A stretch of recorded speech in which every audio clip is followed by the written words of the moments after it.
While it's the size of Manhattan, this preserved and pristine place is about as far from the big city as one can get. It's isolated. It's serene. It's mysterious. Walk among the 300-year-old live oak trees draped in Spanish moss. Stroll down 18 miles of undeveloped, tranquil beachfront. Step back in time and simply enjoy the view. Welcome to Cumberland Island National Seashore, one of Georgia's most spectacular treasures. Located on the southeastern edge of the state, the seashore covers over 36,000 acres. Established in 1972, the Cumberland Island National Seashore also includes nearly 10,000 acres of protected wilderness.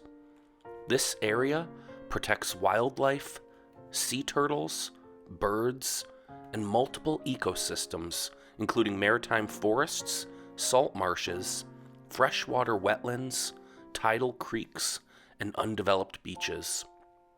It's also been designated as a UN-sanctioned International Biosphere Reserve. From exploring historical ruins, hiking, or just relaxing on the beach, here are some of the best things to do and see during your visit to Cumberland Island National Seashore.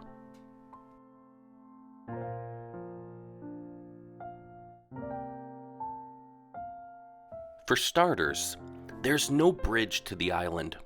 This makes it seem even more isolated, since it's only accessible by boat.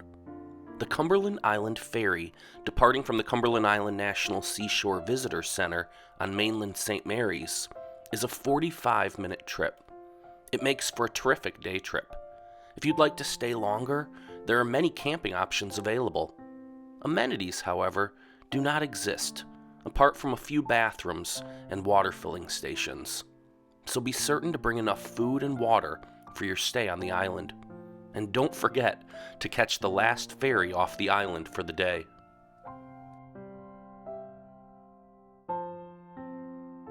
One great opportunity is the Lands and Legacies Tour. This is a guided tour in a passenger van, roughly 5 to 6 hours in length, that allows you to see and experience all the island has to offer. You stop at historic sites, all while learning about the history and ecology of the seashore.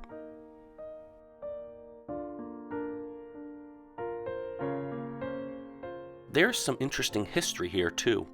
The Dungeness is the name of the mansion that several prominent families have occupied over the years. Former Georgia Governor James Oglethorpe built a hunting lodge on the island in 1736. Then, Revolutionary War General Nathaniel Greene acquired the land, and his widow built a home there called the Tabby House.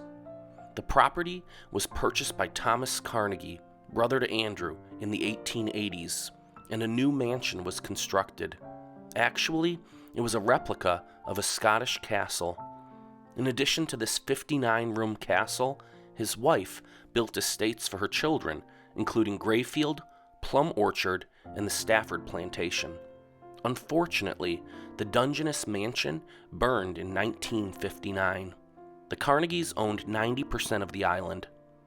They gifted it to the National Park Service in 1972. You can see all of these buildings today. In fact, you can even stay at the Grayfield Inn, but it does come with a hefty price tag.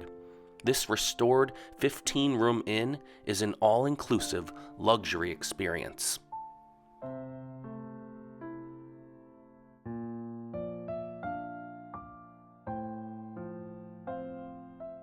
Another area to explore is the settlement, where former free slaves once worked.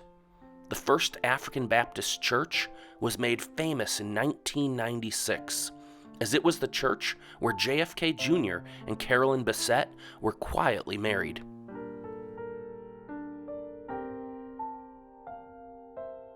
Two other unique places to visit are the Green Miller Cemetery and the Ice House Museum. This was built by the Carnegies and was used to store ice shipped down from the north.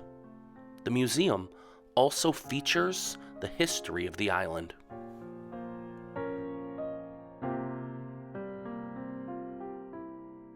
The 18 miles of undeveloped beach here is like nothing you've experienced before. There are wide beaches, high dunes, and zero crowds. In fact, you may in all likelihood be the only person on the beach. It's really quite magical.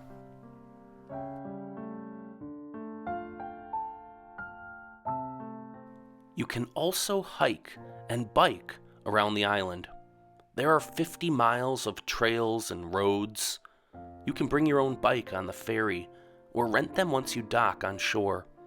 It should be noted, however, that there are no paved roads on the island, so you will be riding on dirt roads.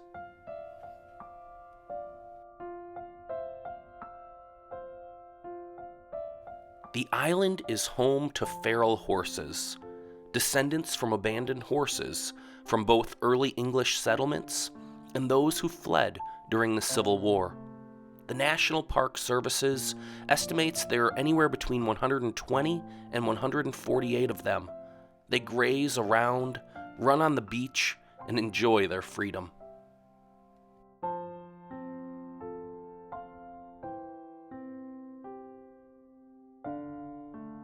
Loggerhead turtles also make their home here. In fact, they have more nests here than anywhere else in Georgia.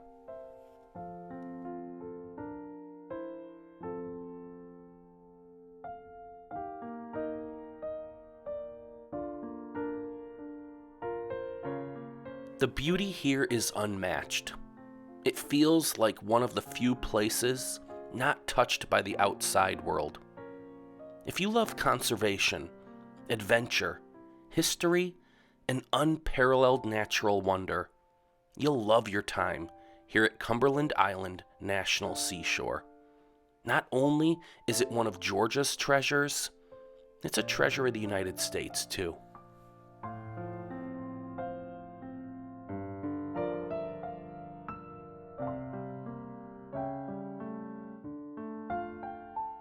Thanks for watching Shore Me Some More. If you enjoyed this video, please click to subscribe to our channel and hit that thumbs up button. Be sure to tap the notification bell so you'll be one of the first to know when we post our next story looking at the shores, outdoors, and more.